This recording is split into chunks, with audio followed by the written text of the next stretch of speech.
I'm joined now by my co-host, Trege Wilson. Happy New Year.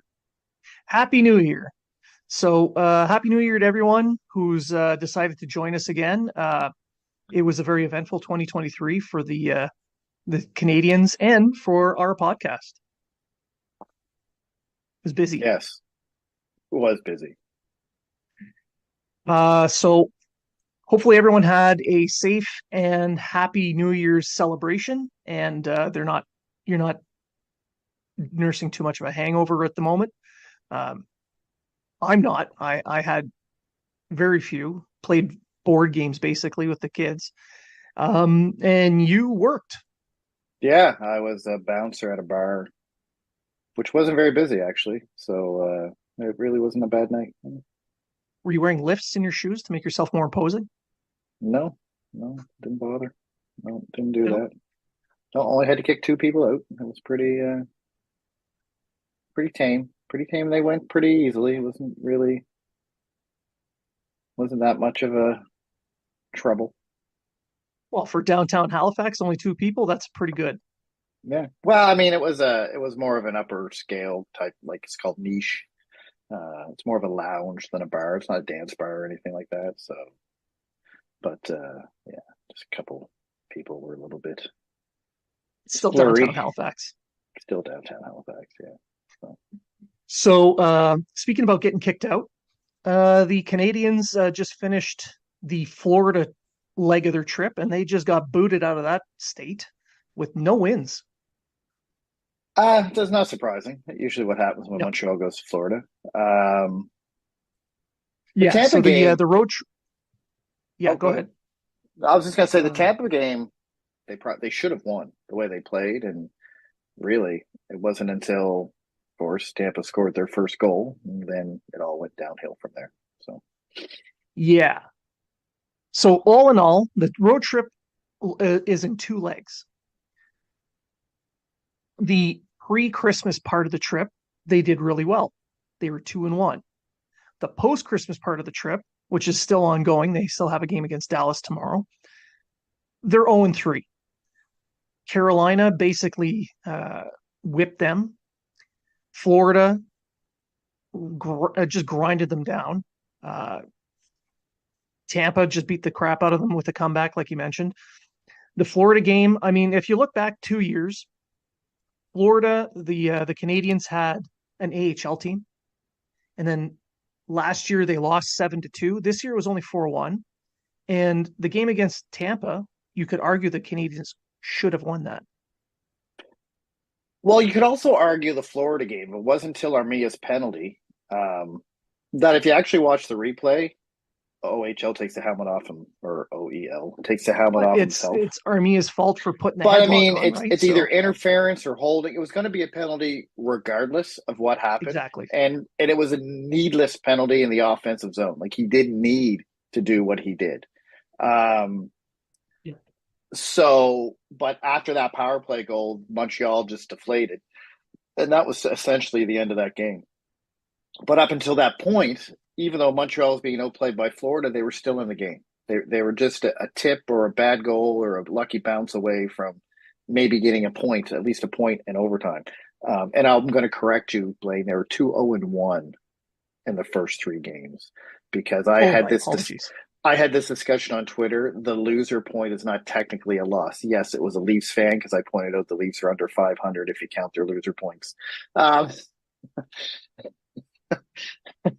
or five, either under 500 or exactly 500 if you count the loser points.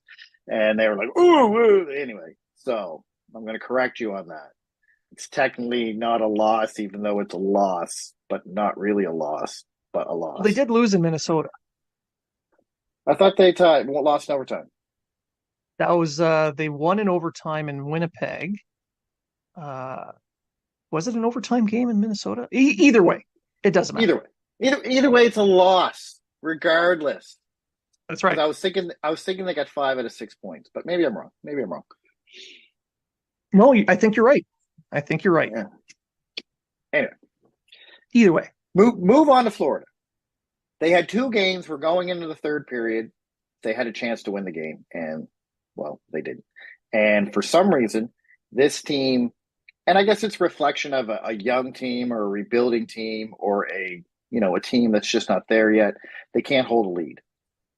Uh, every time Montreal gets a 2-goal lead, you're guaranteed they're going to blow it at some point or the other. Um, I have not yet seen. I'm seriously, I haven't seen a game yet this year where they had a 2-goal lead and maintained it at any point. I think I've seen them have two-goal leads in a game and blow both of them on several occasions, and I still can't to fathom why they keep doing that. Yet when they're down by 2 or 3 goals, they can come back and I don't know if they take their foot off the gas. I think maybe it's they get into that mentality. Let's protect the 2-goal lead, and we've talked about this years ago on the show that that's kind of the worst thing you can do because Yeah, you're just going to sit back. You're going to sit back, and the other team's going to gain momentum, and they just don't have the experience on the back end to sit back and know when to push and when not to push. And yeah, and it just seems in this game when Point scored that goal to make it 2-1, um, you kind of knew the wheels were going to fall. You just had it in the back of your head, like, oh, this is good. And then you had that other goal. I mean, I argue Monty should have had it. Some people argue it was tipped. He had no chance, but either way, either way, it went in. and that made it 2-2, and then Tampa kind of dominated the third. But it just goes to show skill. Tampa had the skill to do what they did, where Montreal did not have the skill to maintain the lead. Although Suzuki and Caulfield had two of the most skilled goals I've seen in a long time from Montreal players. The backhand by Caulfield was In amazing in that. Florida, that one there, the power play goal. Yeah, well, even the one here in Tampa Bay Yep. that he scored. Oh no, that was on. He took the puck away in the off. Sorry, yeah, he took the puck away from the defenseman. But yeah, the backhand he scored in Florida, and then Suzuki's goal to make it 4-3 in Tampa was just above the shoulder on Right the on the stick goal side, line. which yeah, right on the goal line, which is beautiful. Um, but if you want to look at the positive, they stayed in against as long as they could against two really good teams. Like even though Tampa's getting older and falling down, they're still one of the top teams in the league. Yeah. Florida is a cup contender, as everyone seems to think. They went to the finals last year and they stayed in the games with them. And I'm going to look at that as a positive. I wasn't expecting them to come away with 4 points or even I would have been happy with 2 points, like, maybe a lucky win or two overtime losses. But, I thought Carolina was a game they might have been able to win if they would have shot more because their goaltending is just horrendous. And Yep. I just find they try to be fancy, and I don't think they have the skill to be fancy. Just get the pucks on net, get the dirty goals, and I think that's what this team got to do. Well, the Canadians do have some skill, but it's young and Yeah. it's inexperienced. And I think you nailed it with the fact that they kind of let up. They get a lead and they take the foot off the gas. They don't know how to finish off games yet, Mm. how to win games yet. They're still learning. Um, so they've got that aspect. They seem to want to play from behind because they can just go, go, go, and there's no pressure.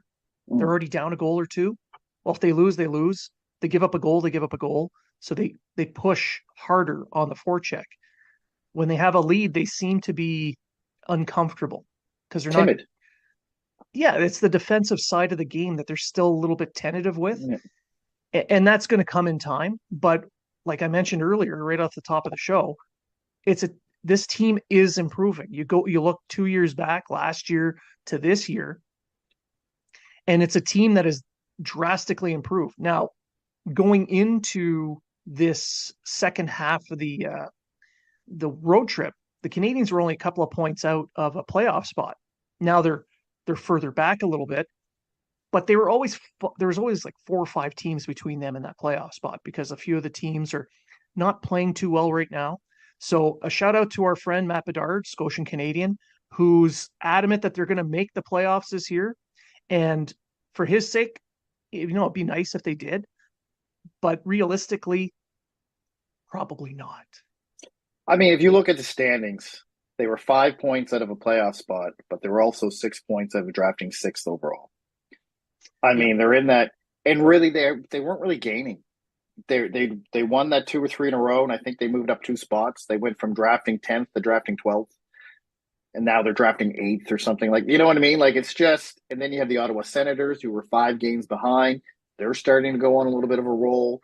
Um, Edmonton Oilers, they had that really slow start. Now they're playing to where they should be playing, and it's like I said at the beginning of the season, this team's going to draft between 10 and 15 if they don't win the lotto. With If they're healthy, they're not that healthy, so they're probably going to draft maybe 5 to 10, 8 to 10 in that little range. So for the people who want the progression forward, you're going to get it. For the people who want the tank and the draft as low as possible, even though they think management can't draft, which makes absolutely no sense to me, um, you know, then you're still going to get probably a top 10 pick. And yeah. So currently, right now, as we record, the Canadians sit with the seventh overall pick, but they have they're negative 23 in goal differential, which is not very good. And no, you look down on that line, Ottawa, who you talked about being several games, they hold 4 games in hand, and they're only a -1 in the goal differential. They're clearly going to be moving up. yeah. They're they are a better team at the moment. So the Canadians are probably going to drop down in the standings a little bit, but that all depends on what some other teams do at the trade deadline, like Buffalo, Calgary. Those are the ones who are really in competition with to not slide too far down.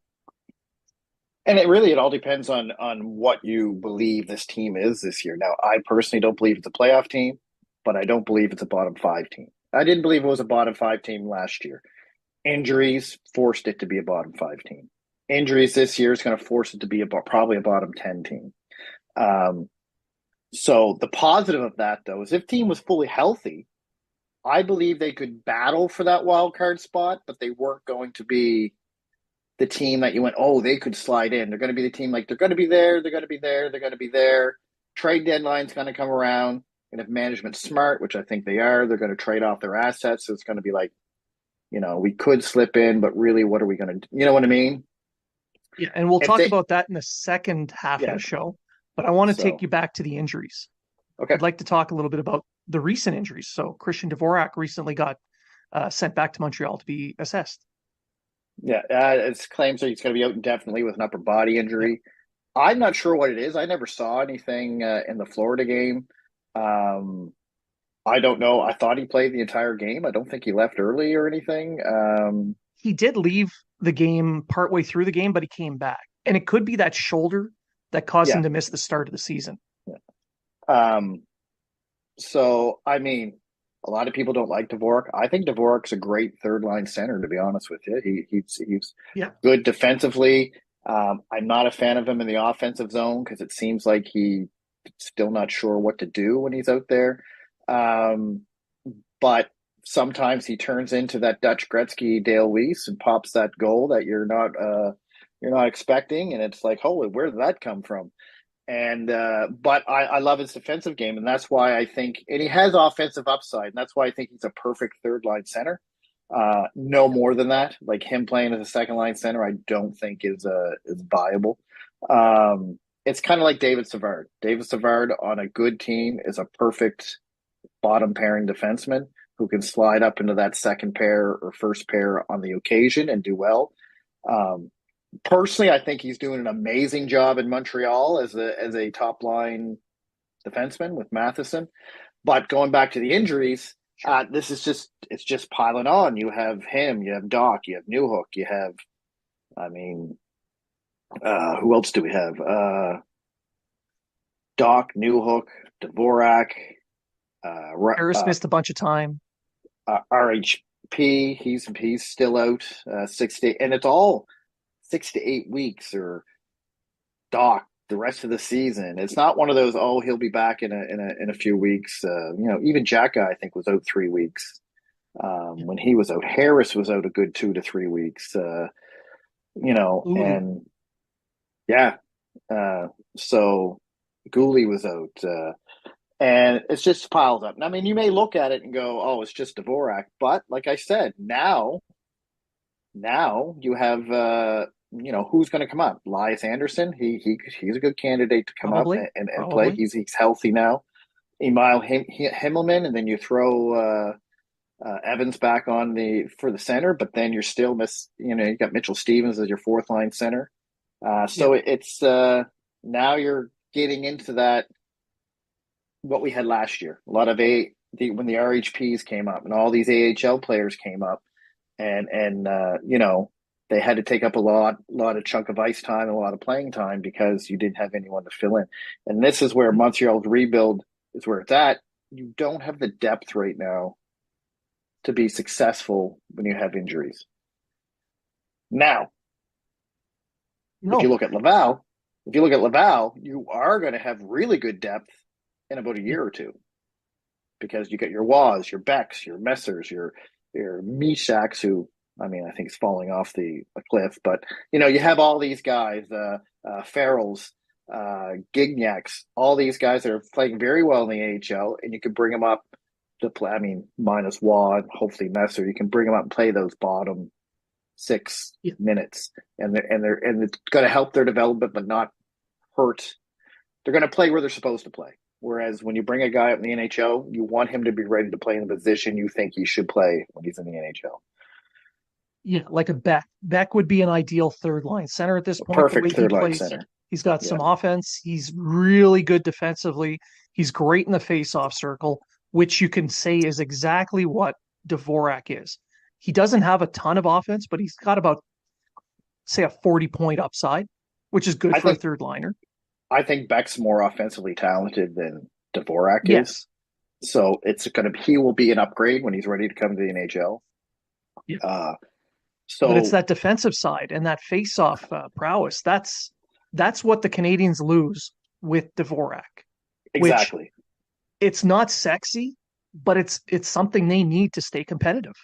it's what you need on your bottom six, and people don't Yeah. understand this. Your top two lines are your scoring. I mean, maybe I'm old school, but your top two lines are your scoring line. Your third line is your swing line that could put a good offensive pressure in, but they're there to help defend. And your fourth line is your let's put these guys out for a 45-second shift and beat the crap out of the other team for a little bit with lots of good hits. The energy line is like they call it Yeah, now. an energy line.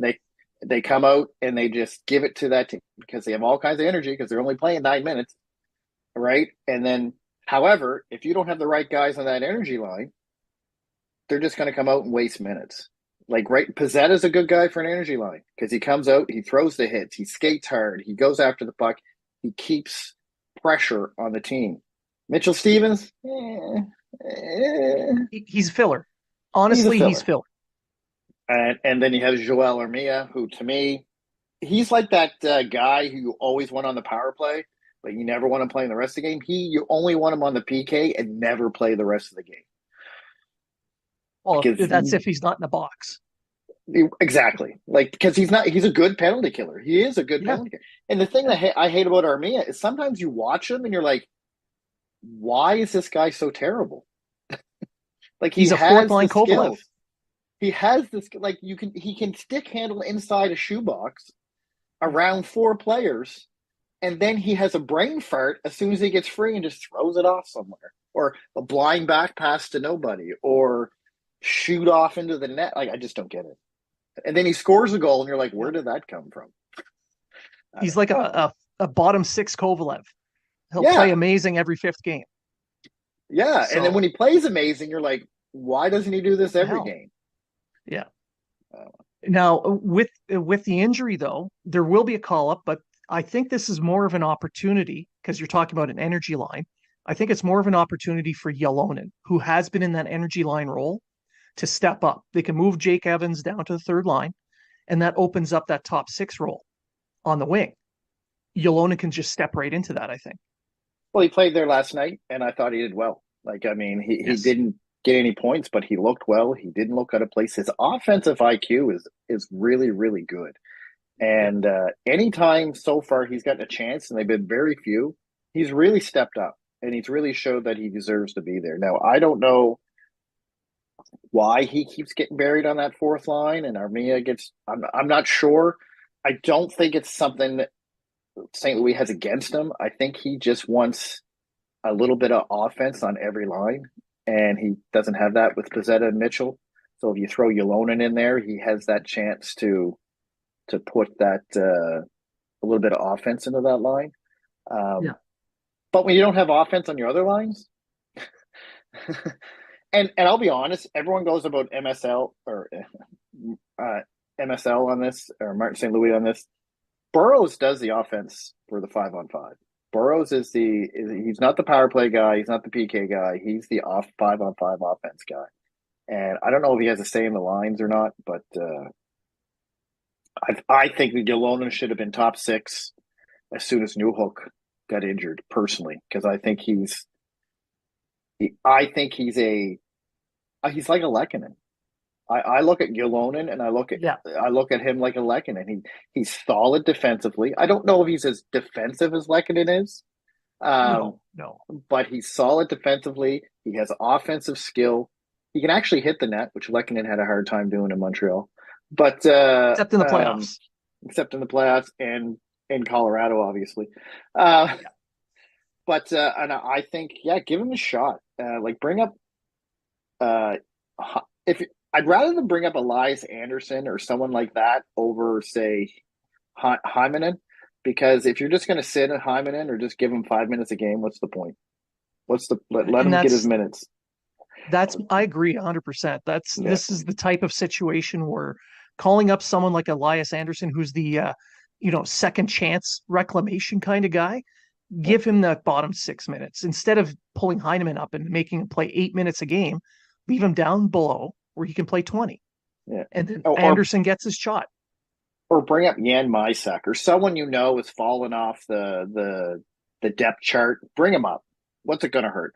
Who knows? Yan Mysak might hit the NHL and all of a sudden become a 20-goal scorer in the NHL. Might be one of those can't Maybe. do anything in the AHL, but for some reason he's in it. I doubt it, but you're not wasting that development by having him play 8 minutes. I mean, we all preach don't bring up Waugh, don't bring up Waugh, don't bring up Farrell, don't bring up, maybe Gignac. I don't know where Gignac sits on their depth chart. He's leading Uh, the Laval in scoring, but bring him up. Like what's it gonna depending on where you see him in your future, bring him up. Bring the guy up you don't see in your long term plans.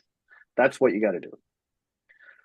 yeah, yeah. And with Gignac, I don't think he has an NHL contract, so that's probably why they're not calling him Mm, up. mm.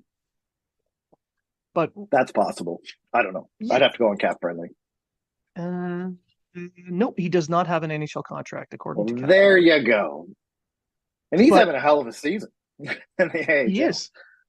But if you look down at Laval, there's a lot of really solid players. You can even call up a Nathan Nigetti, the guy they picked up in Yes. that trade over the Yeah. summer. Give him a chance. But I think if you're going to you bring in a reclamation project like an Anderson, this is the ideal situation to call him up. If he does well, great. If he doesn't, who cares? It's a 1 year deal, super cheap. You can send him back down to Laval and let him finish it off. It's the same scenario with Mitchell Stevens. Mitchell Stevens. Yeah. Bring him up. If he plays well, great. Thanks, man. And then maybe he earns himself a two-way contract or an NHL contract with another team next year. Or you say, hey, we're going to Which bring you back on a two-way contract. If we need you, we'll do the same thing we did last year. something that the Canadiens have been doing with some of these tweener type players for the last few Yeah. years. Yeah. It's beneficial for everyone. Yep. They I come agree. in, they play some games, they make themselves look better, then they can get a contract somewhere. But a If guy it's like not Elias Montreal, somewhere Anderson, else. if he Yeah. still thinks he can be a top player, that a good player, NHL steady player, he's going to come out and play his ass off. Well, he should come out and play his ass off to prove that, hey, you're only going to give me 8 minutes. Well, I'm gonna take advantage of those 8 minutes as much as I can. And he's an offensively gifted player. He's got the offensive skill. He's got 7 goals in 13 games down Laval. He was drafted in the top 10 for the Rangers. He was an offensive player when he was drafted. Yeah, So call him up. Who gives a shit? See yeah, what he does. Why not? And it gives, like I mentioned, Yolonen a better chance in a top 6 role. Evans can move back to center and raise his value a little bit if they ever decide to trade him down the road. And yeah, so I think that we can talk about the trade value and the upcoming trade deadline in our upcoming segment. So before we switch over, I wanted to just ask about the top line. I think that this top line with Suzuki, Caulfield, and Slavkovsky has really started to take off. I think, and I mentioned this on Andrew Berkshire's show there the other day, Slavkovsky is turning that line into a high generation top line in the NHL. And I'm not trying to say Slavkovsky is the greatest thing that ever happened since Wayne Gretzky.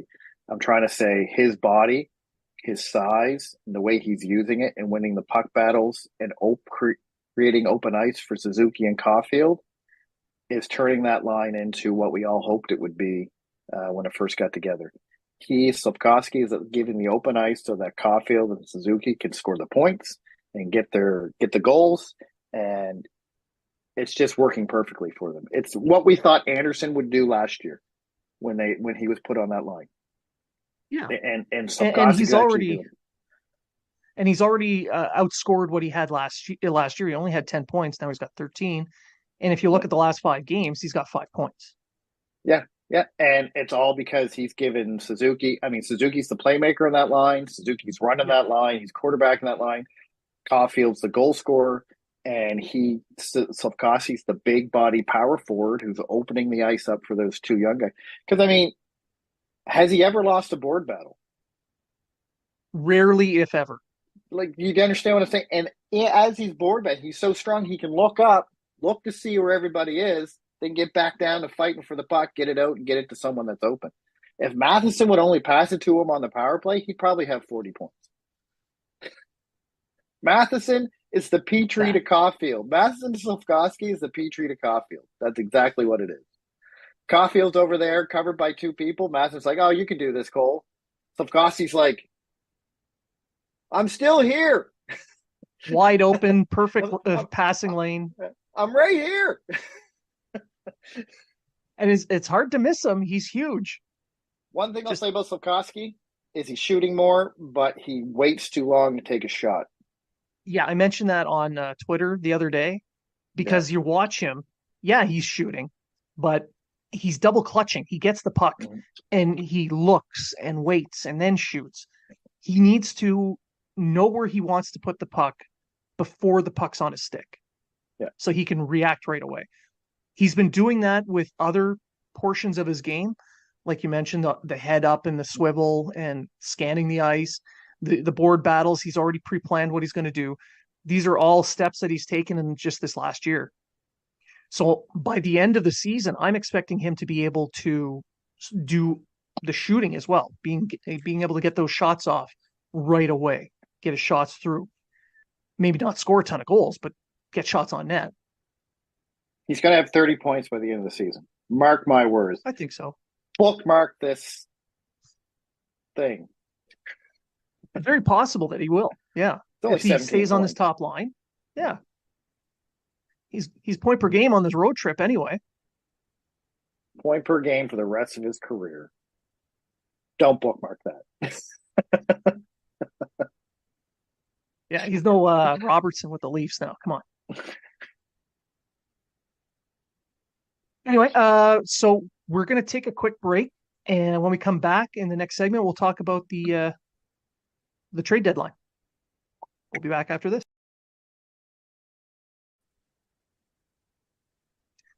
Welcome back to part 2 of this episode and the trade rumors. So we were kind of alluding to some of these trade rumors in the last segment. So why don't we just jump right in? Apparently, with the team not being considered a playoff team, essentially anybody over the age of 25 is available. I would say anyone who's a UFA this year or next. Definitely. Yeah, like I'm just looking on Cap Friendly now. So next year you get Dvorak, you get Armia, you get Pizzetta, you got Evans, and you have Jake Savard, Allen, Monahan, Kovacevic, Savard. Well, Monahan this year, Tanner Yeah. Pearson this year, Mitchell Stevens this Yeah. year, although I don't see them trading him, and Chris Weidman again, another guy I don't see them trading. But yeah, so I'd say anyone in that group is, if not all of them, because I have to admit last year's trade deadline was a bit of a they didn't really move anybody. Yeah. Mind you, most of the guys that they wanted to move were injured for 90% of the year, and then there was that risk. I don't think the other teams were kind of like, I don't know if I want to take Edmondson or Monahan. Well, Monahan wasn't moving anyway, but I don't think I want to take Edmondson with the risk of his back and all this kind of stuff. I think that's what was the issue with him. Uh, but this year, everyone's relatively healthy. Like everyone well, Dvorak just got hurt, so whether they would have been able to trade him or not, it's a different story. But Armia, I don't think is tradable. But yeah, so I mean, you have Monahan, Savard, Jake Allen, I think are the big three. Yeah. And to a lesser extent, maybe Jake Evans, depending on where they see Owen Beck maybe in the future. Yeah. Um, you might even see one of the young, although I think this might be an off-season move, one of the younger defensemen get moved, Yeah. or maybe a Mike Matheson get moved this year, probably next year. I would look more to next year, but you never know. Not before the summer, Yeah, you never at know. the least. At the least. And that's what I'm And saying. Pearson's another one. I would look to next year's trade deadline for Yeah. Matheson if he's not moved in the offseason. It all depends on where they feel Hudson is in his game. If they think Hudson can hit the NHL and he can be solid at the NHL level, then you'll see Mike Matheson start to move. And Tanner Pearson, I think it all depends on whether he gets back healthy relatively soon. Yeah, I, exactly. If I he's back before the trade deadline. Again, really, what you're going to get for Tanner Pearson and whether or not you lose him as a free agent doesn't matter. If you get something at all, be it a seventh Yeah, round conditional pick, it's still something. for a playoff team, I think you might still get maybe a third rounder for Pearson if he comes back and has a little bit of a streak like he did at the start of the season. Mhm. Put some points up. I mean, he is a playoff type player, so Yeah. it'll be interesting. Again, though, 1 year contract. He's a UFA next year. His money's off the books regardless. Does it matter? No. So, and same with Chris Weidman. He's never going to get traded. He's never going to play. So, I mean, his contract's over the end of the year. His $6.65 that they're paying him. Mitchell Stevens, unless someone really looked at this road trip and went, man, this guy could really help our team. They're not. I mean, I'm just looking at the He's one of UFAs those. for next year. So Yeah, and Stevens is one of those guys that's kind of like an AHL NHL tweener. Teams have two or three of those. Just about every team does. So I don't see there they're a being dime a any. dozen. No one's going to give Yeah, up anything for him, and they can just sign him in the no, off season for a minimum. Now exactly. here's two interesting guys that are actually RFAs next year: Gustav Lindstrom and Justin Barron.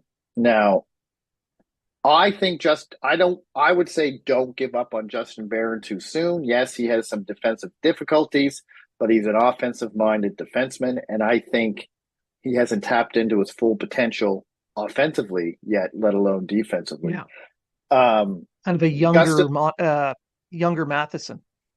yes. Whether he'll have the offensive skill of Matheson, as in stick wise, I think he's more of a shooter. Um, what's the word I'm looking for? I don't think he's a dipsy doodle. You know what I mean? Like, I don't think he's a Yeah, guy who's going to dig everyone out, but he's going to find the perfect spot to take that shot and hit the top corner and score a goal. But Gustav Lindstrom's interesting because if they played him a little more, because he hasn't played bad, you may be able to, I don't know, get something for him. I don't think it'll be much, but like I say, anything's, or maybe throw him in a part of a bigger deal. Um, I don't know. But to me, big guys look at this Jake Allen, uh, um, Sean Monahan, and I think that's it. Jake Allen, Sean Monahan will be the two to I think will go. And yeah. Well, I think Allen may go anytime now. Yeah. So Allen is probably the first to go. Monahan's another one that's almost likely, almost guaranteed as well. And then Savard, for me, Savard, he's yes, a that was the 50-50. third one. Yeah, that was the third one I Yeah. was thinking of. Savard will be if a team wants to. Savard will be like a Sherratt type look because it'll be a Yeah. team that'll want to contend for at least the next two seasons and feel that that defenseman is going to help push them in the right direction through the playoffs. Um, Sherratt kind of turned out to be a bad move by Florida, but we don't care. Uh, But when Savard was traded from Columbus to Tampa, they retained 50%, and it was a three-way deal. So there was a bunch of cap that came down. But Columbus ended up with a first and a third out of that deal. I think a fourth as well for eating the cap. But either way, a first and a third. And they picked up two really solid players out of those picks. So I think it's an Allen was the first round pick they made, a defenseman, and the other one was Jordan Dumais, who everyone's watching now at the World Juniors.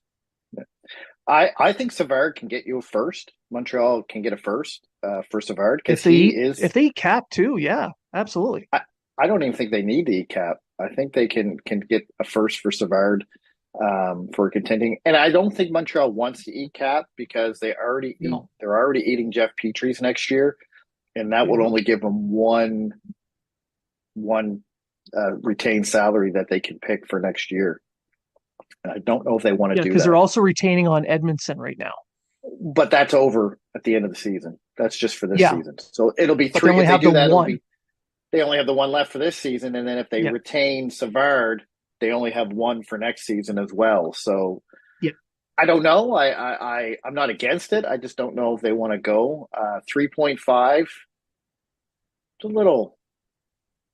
It all depends on what the salary is for the teams that are trying to get them. And that's what you have to look at because Savard's already proven he can be a capable defenseman in the playoffs and yeah. help you get to. He did it for Tampa, help you get to a Stanley Cup. He's not going to be a top four player. I mean, it could be on the second pairing, but he's going to be that solid uh, third pairing defenseman with a little bit of offensive. I mean, if you've seen him on this road trip, he's jumping in on the plays, he's getting shots, he's doing his thing, and um, but Allen's another one. I think you could argue that you can get a first pick for all three of our trade bait players. Allen probably Allen, I not can, because yeah. he's a goalie, and goalies don't normally generate a first round pick, and he's three point eight There's five teams that million are for those desperate. two. And I think this is what the holdout is. I think, and I've heard this rumor on Twitter yesterday. I think it was Elliot Friedman. Don't quote me. It was Elliot Friedman, but that's who I think it was. Hughes has a price he wants for Allen, and we all know when Hughes sets a price. Well, I'm not moving him until I get at least close to my price or exactly what I'm asking. What he's asking, I don't know, but there's at least six teams in the NHL right now who are desperate. Six contending teams Yeah. who are desperate for goaltending help. I'll name three right off the bat: Carolina, Toronto, and Edmonton. Colorado's another team. New Jersey's another team. Yeah, It just goes on and on. Colorado could probably get away with what they have, but but but why does Toronto need a goalie? Huh? What happened there? because they keep signing backups thinking they're going to rescue the team after a one half good season. I mean, what contending team in recent memory has waived their starting goaltender? Poor Sam. Now they're claiming it's mental health issues. So And if it is, why? I hope he gets it fixed. But So do I. But why do I think this guy's going to end up on Roboda Island? And yeah, why do well, I he's have only that got the feeling? this year, so he's gone. He's going to be gone from Toronto at the end of the season. Either way, But why do I have that feeling that once again a high priced guy that's not playing well on the Toronto Maple Leafs is going to end up on long term injury reserve? yeah. It's too many coincidences with that LTIR for Toronto. I mean, I kind of defended it before, saying, okay, well, if he's hurt, he's hurt. And the league agrees with it. But it just seems like this year, every high price free agent that they sign that's not playing well is hurt long term with a mysterious injury. Yeah. But if it is something that he won't come back from, I mean, either way, Toronto desperately needs another goaltender. And if it's Jake Allen, I can't see Montreal wanting to trade him there unless they pay more than the Well, base price. it's within the division. Yep. Toronto's struggling right now. Like, believe it or not, if you count the loser point, Toronto's a 500 team. Mm-hmm. Um, they keep playing the way they're playing, which isn't great. They could drop out of the playoff race altogether. So Toronto needs something. And I mean, if they're going to go with Wall as their guy, that's fine. That's fine and dandy. That's their future. That's the Yep. guy that's in their system. They want Allen's your perfect backup.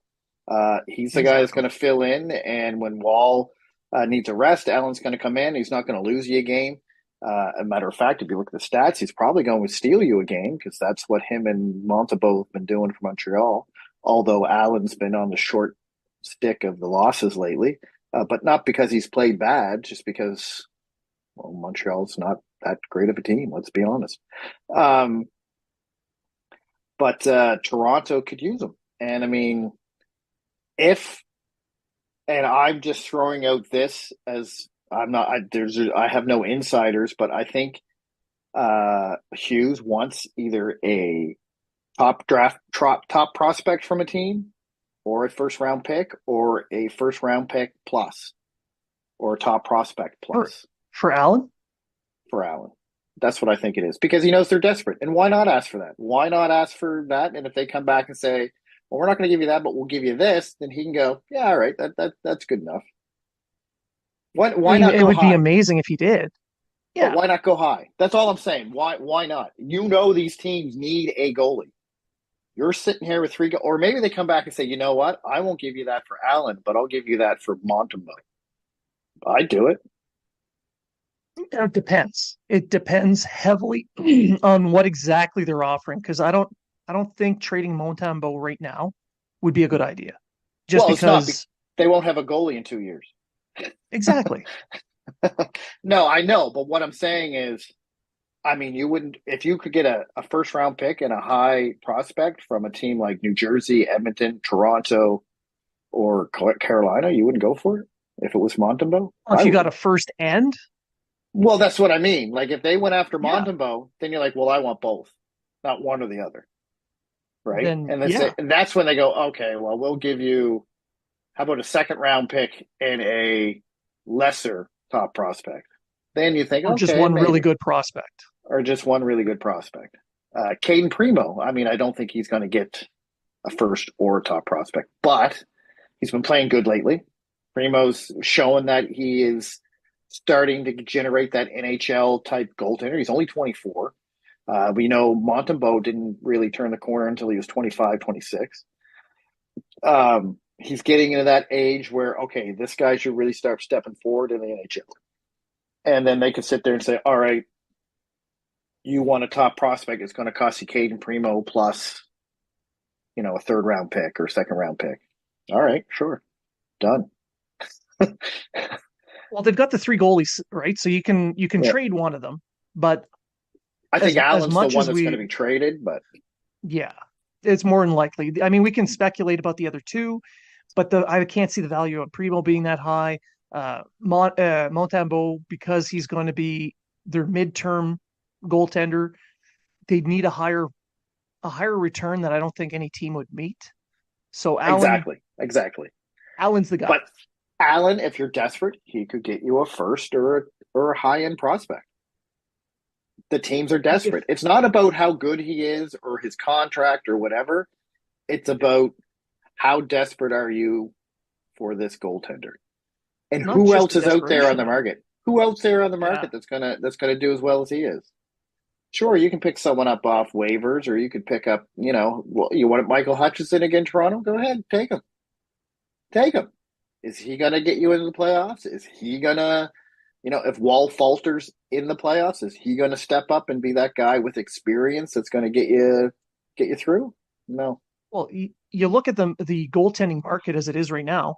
You've got five, six, seven teams putting guys on waivers, and they're bouncing between the two.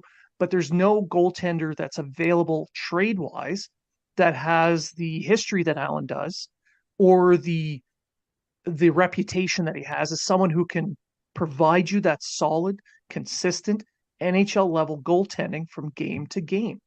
And Yeah. all the others are guys like Martin Jones for the Leafs right now. That's their big emergency loan call up. Who in the past he's been really good, but he's not that consistent NHL goaltender, whereas Allen is. So they might be able to get five or six teams to argue back and forth for a bidding war, and if somehow it's just a second round pick that the Canadiens get in return, when you think about the historical value of goaltenders, that's a good return. I'd Yeah. like to see more, but And like I'm saying, like now people are going to go and say, "Oh, Trege thinks they're going to get a first round." That's not what I'm saying. What I'm saying is, if you know teams are desperate, and there's this many shoot teams that for are it. desperate, hey, I want a first. You want that goaltender? You give me what I want, because you can go through the waiver wire, you can go through the whatever you want, because it's not working, right? Because if there was a goalie out there that was going to change a team, one of these teams would have got that goalie by now. If they Yes. really thought this guy was going to change the world. Jake Allen, they know Jake Allen is going to be an upgrade to what they have now. But they also know Jake Allen isn't going to become that, you know, goalie that's going to send you into the stratosphere, right? And he still has a year left on his deal, so And he still next has a season year he can left. provide you that backup. Correct. And I mean, if you're a team like New Jersey or Carolina doesn't have any goaltending. Like Carolina has no idea what they're going to do. Yeah. So if Carolina wants Jake Allen, you go to Carolina and say, well, you got Ratner here with his 850 save percentage, or you got Jake Allen here with his 904. This is what we want. What do you want to do? And they're fighting for a playoff spot right now. They're not solidified. Actually, let me look it up before I say that. That's the thing. All these teams that are looking for goalies that need goalies there's what, a half dozen, and they're all in the playoff hunt. They're all hovering in a playoff spot right now, or they're battling to get into one like Right. Edmonton. So, and Edmonton's supposed to be a cup contending team. Now Edmonton's goaltending's gotten better. Stuart Skinner has played better. Yeah. But I don't think you're going to get the return on from Edmonton that you might on say a Toronto or Carolina, because Edmonton go, Yeah. listen, we have our guy. Allen is helpful. Allen will help us, on the nights we need this guy to take a night off, but we're not as desperate now. Now, if this was 3 weeks ago, they might have been able to do something, but we're not as desperate now as we were 3 weeks ago.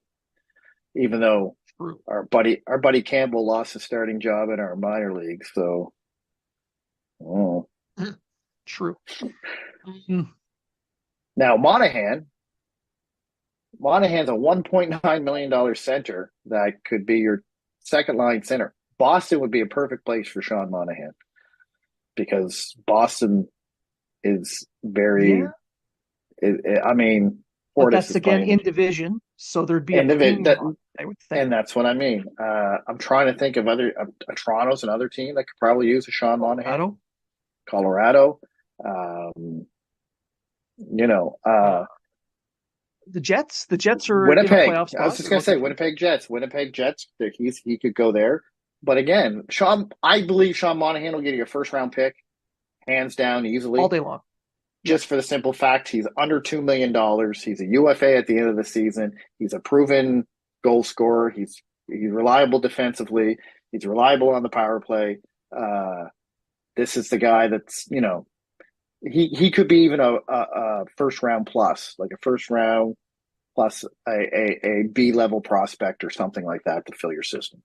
Well, he would be worth about 500K on a team's cap at the deadline, and that's a guy that I would retain salary on because it's an expiring contract.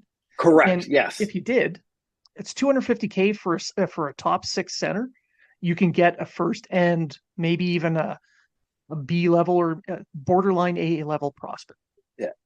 Yeah, for sure. Again, going to David Savard, all depends on if the team wants a 2-year contract at 3.5 million. So I think Savard's going to be an Edmondson type move where he goes in the offseason. Personally, that's what I think. But I mean, if someone wants him at this playoff, I think he can garner a first, only if they're willing to take the 3.5, or Montreal maybe takes an expiring contract back. Yes. Yeah, I agree on that one. Yeah. And with Monahan, I know that everyone's saying, oh, he's worth the first, he's worth the first. This is my prediction. I'm not basing this on anything I've heard. I'm just stating what I've seen and what I believe is going to happen based on what Hughes has done. He's already gotten a first round pick just for taking on Monahan. I think he's going to want an established prospect in return, someone who's worth a first. So if it was Winnipeg, uh, I mean, Chad Lucius, he's a center, 6'1", a lot of injuries though. So yeah, he would fit with the Canadiens. Uh, He yeah, fit with Monahan. Colorado, yeah, Colorado is someone like an Oscar Olofsson, who's a couple of years past his first round pick, and he plays this like a game similar to Emil Heineman. You know, he's big, he's fast, he can shoot, he's good defensively. That kind of fits the mold of what Hughes has been going for. It's probably true, but here's my issue with that, and I'm going to tell you what my issue with that is.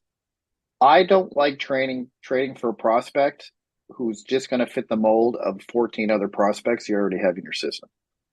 And I see what you're saying.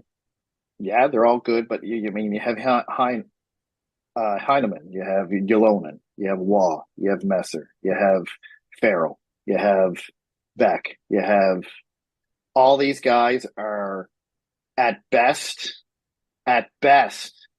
Middle six.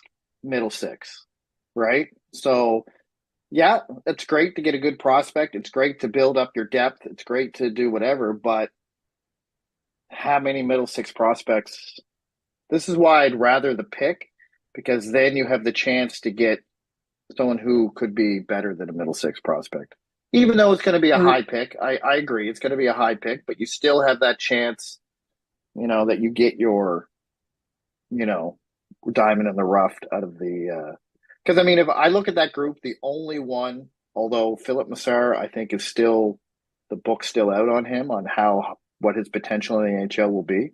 I only see Waugh really as someone who could probably pay top 6 minutes as a winger. Messar has that skill set, and he's showing it in the juniors right now. Yeah, So there's and that with possibility. Kitchener. But again, uh, the first round pick, if you get a first round pick from a contending team or a team in the playoffs, it's going to be in like a 20 plus.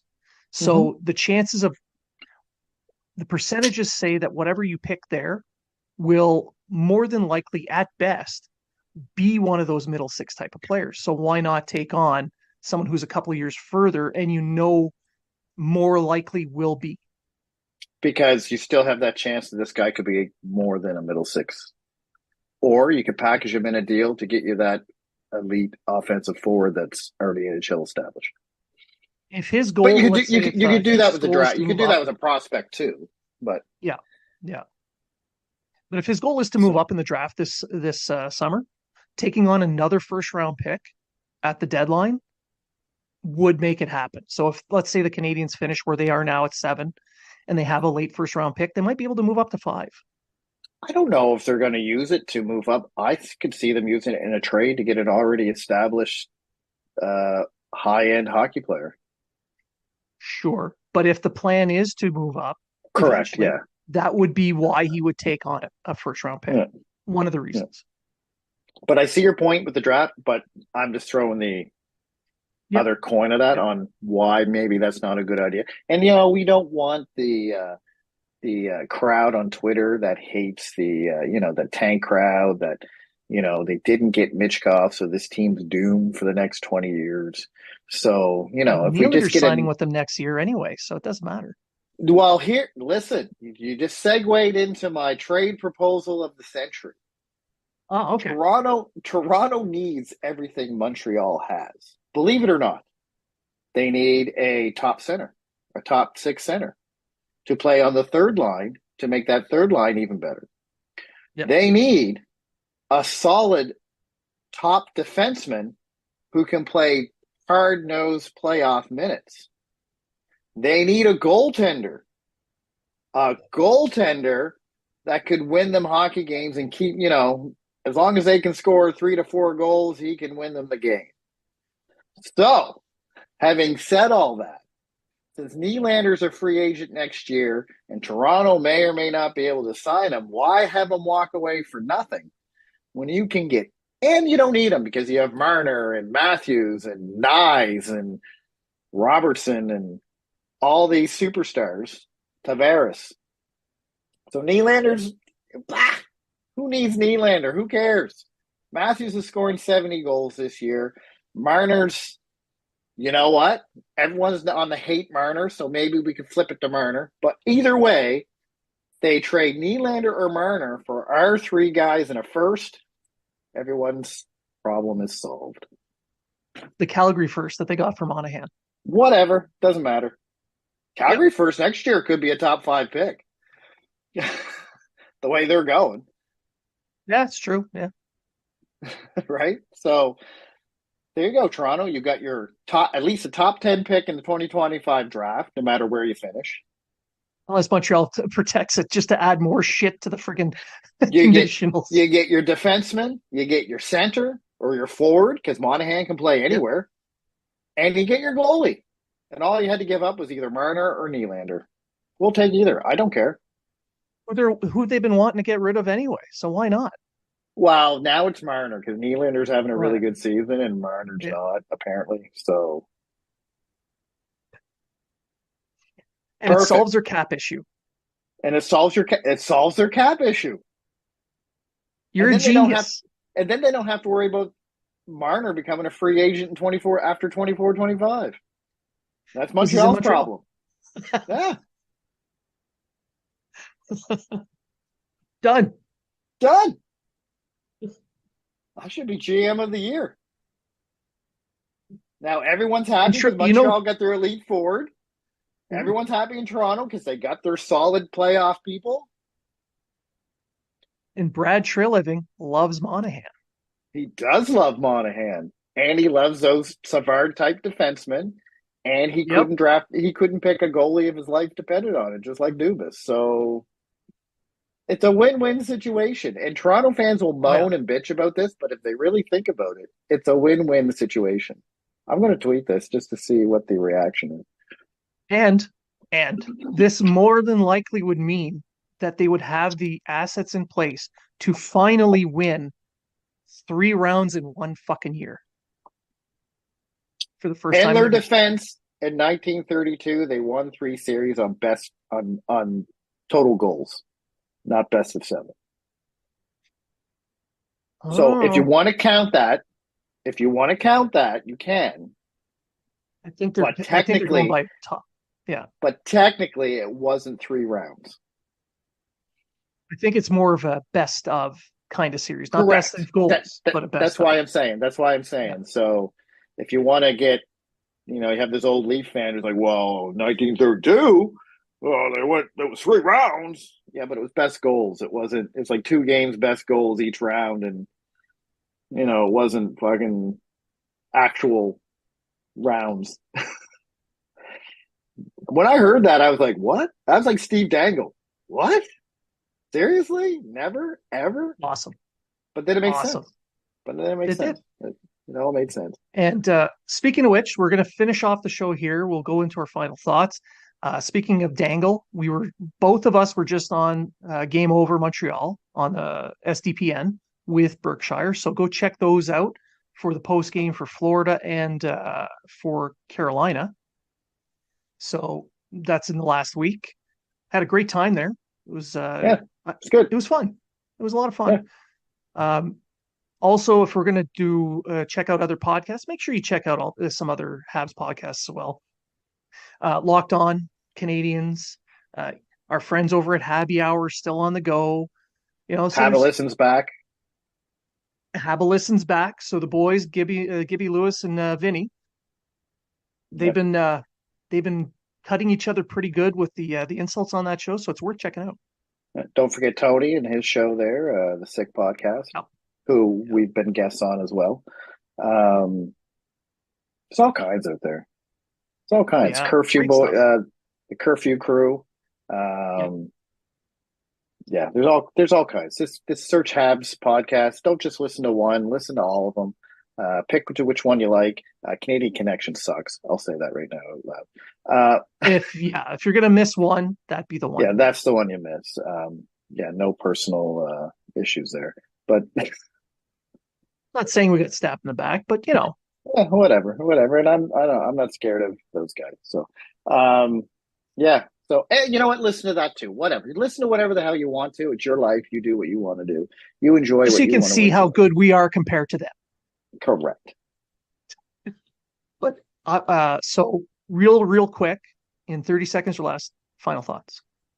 On this day in 45 BCE, the Julian calendar takes effect in the Roman Empire, establishing January 1st as the start of the new year. No more dad jokes. It's all history lessons from now on, folks. It's my new Kind of a calendar. dad joke way. It's a history calendar, so it's my the family here got tired of my dad jokes, so they got me a history Yeah. calendar. And so for me, I just want to go back to my usual, but it's not something that we can overlook. I want to thank everybody for tuning in. Thank you for listening. Thank you for interacting with us. And remember, if you're talking about it,